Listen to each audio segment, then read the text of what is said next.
Students, আশা করি তোমরা সকলেই খুব ভালো আছো। জ্ঞানজ্যোতি কোচিং সেন্টারের পক্ষ থেকে তোমাদের সবাইকে আরো একবার স্বাগত। তো আমি মীরা ম্যাম, আমি আজ তোমাদের সিবিসিএস 6th সেমিস্টার জি বেঙ্গলি যে রয়েছে এমবিএর আন্ডারে যারা যারা পড়ছো, সেখান থেকে আজকে তোমাদের বাংলা বিষয় যে রয়েছে সেখান থেকে যে টপিকটি নিয়ে আমি আলোচনা করব সেটা হচ্ছে দেখো অপভূতি অলঙ্কার। এই যে তোমাদের অলঙ্কার রয়েছে সেই অলঙ্কার থেকে অপভূতি অলঙ্কার কাকে বলে, উদাহরণ এবং বৈশিষ্ট্য সমস্ত কিছু নিয়ে আজকে আমি বিস্তারিতভাবে আলোচনা করবো এবং তোমাদের বুঝিয়ে দেবো। অবশ্যই তোমরা ভিডিওটি শুরু থেকে শেষ অবধি দেখার চেষ্টা করবে। তো চলো আমি আলোচনা চলে যাই। প্রথমে বলেছি আজকে তোমাদের আলোচনার যে টপিকটা সেটা হচ্ছে অপভূতি অলঙ্কার। দেখো এখানে প্রথমে বিশ্বনাথ কবিরাজ যে আছে তিনি আর কি একটা লাইনে বলেছেন, কি বলেছেন, প্রকৃতম পতিষি ধান্যস্থাপনা সৎ পহুতি সাহিত্য দর্পণ। তিনি এই এক লাইনে সংস্কৃত শ্লোকে তিনি কিন্তু এই অপভূতি অলঙ্কারের সংজ্ঞা দিয়েছেন। অর্থাৎ আমরা দেখব উপমেয়কে নিষেধ করিয়া উপমানের স্বরূপ হইলে অপভূতি অলঙ্কার হয়। আমরা শুধুমাত্র এই জিনিসটাই মনে রাখবো। এই যে অপভূতি অলঙ্কার রয়েছে এখানে আমাদের মনে রাখার বিষয়টা কি, এক লাইনে কিন্তু বলে দিয়েছি। অলঙ্কারের মধ্যে আমরা দেখবো দুটো জিনিস, একটা হচ্ছে উপমেয়, ঠিক আছে, আর আরেকটা হচ্ছে উপমান। আমরা কি মনে রাখবো, এই যে অপভূতি অলঙ্কার যে রয়েছে এখানে আমরা যে বিষয়টা মনে রাখবো সেটা হচ্ছে এই যে উপমেয় যে আছে এটাকে অস্বীকার করা হবে। এটাকে ভেদ করে আমরা দেখব এই যে উপমান যে আছে এর স্বরূপ বা একে কিন্তু বেশি প্রাধান্য দেওয়া হবে। তারপরে যে অলঙ্কার সৃষ্টি হয় সেটাকে কিন্তু বলা হয় অপভূতি অলঙ্কার। আমরা এতটুকুনি কিন্তু মনে রাখবো, সেটাই কিন্তু এক লাইনে এখানে বলেছে। দেখো উপমেয়কে নিষেধ করিয়া, নিষেধ অর্থাৎ তাকে অস্বীকার করিয়া কি হয়, যখন উপমানের স্বরূপ হইলে পরে তাকে কিন্তু অপভূতি অলঙ্কার বলে। এই যে উপমেয় যে আছে প্রথমে এই উপমেয়কে নিষেধ করে তারপরে উপমানের কিন্তু প্রাধান্য বা স্বরূপ কিন্তু তার প্রকাশ করা হয়, সেটাকেই বলা হয় অপভূতি অলঙ্কার। দেখো আর একটু ভালো করে দেখতে পারবো আমরা, অপহ কথার অর্থ হচ্ছে অপভূত কথার অর্থ হচ্ছে গোপন বা অস্বীকার বা নিষেধ।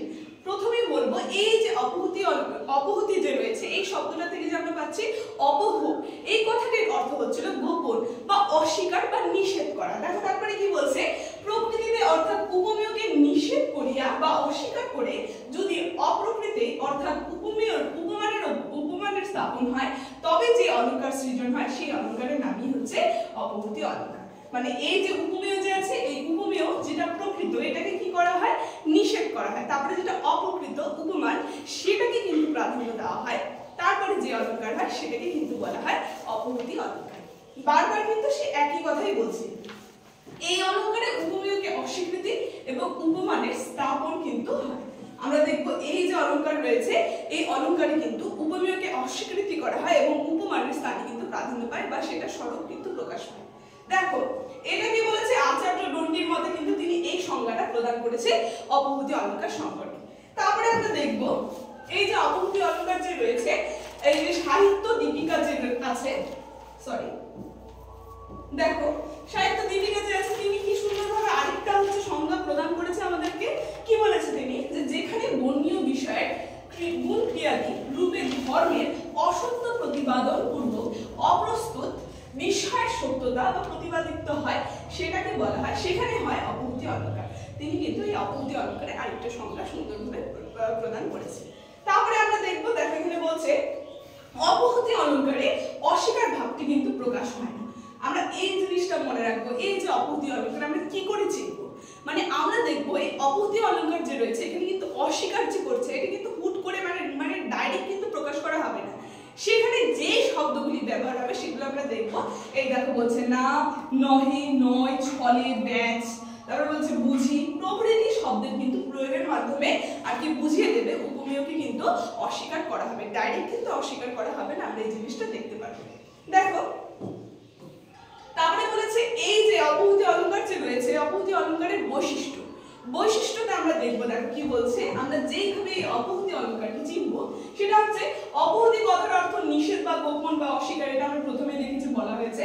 কি বলেছে, উপমেয় এবং উপমানের সাদৃশ্য এত প্রবল যে এখানে উপমেয়কে অস্বীকার করা হয়, ঠিক আছে। মানে আমরা দেখবো উপমেয় এবং উপমানের এতটাই মিল রয়েছে যে এখানে যে উপমেয় যে আছে এটাকে কিন্তু অস্বীকার করা হচ্ছে। তারপরে কি বলছে, দেখো সাদৃশ্যের প্রথম স্তর উপমেয় এবং উপমানের ভেদ মেনে নিয়ে কি বলছে, কেবল সাদৃশ্যটুকু ভেদ মেনে নিয়ে তারতম্য কিন্তু দেখানো হয় ব্যতিরেক। আর তৃতীয় স্তর অভেদ রূপক এবং চতুর্থ স্তর অভেদ মেনে উপমেয় অস্বীকৃতি কিন্তু অপভূতি। আমরা দেখবো এই যে অপভূতি রয়েছে প্রথম বৈশিষ্ট্যতে কিন্তু খুব সুন্দরভাবে বুঝিয়ে দিয়েছে যে অপভূতি অলঙ্কারটা আসলে কি, সেখানে কি হয়, উপমেয় এবং উপমানকে কিভাবে প্রকাশ করা হয়। দেখো তারপরে বলছে দ্বিতীয় বৈশিষ্ট্যতে উপমান এখানে প্রবল এবং প্রতিষ্ঠিত। আমরা দেখবো উপমান, এই যে বলেছিলাম এই যে উপমান যে আছে, প্রথমেই বলেছি উপমেয়কে অস্বীকার করা হয় এবং উপমানই হচ্ছে প্রধান বৈশিষ্ট্য আর কি। আমরা দেখতে পারবো প্রধান বৈশিষ্ট্য, প্রধান ভূমিকা কিন্তু সে পালন করে।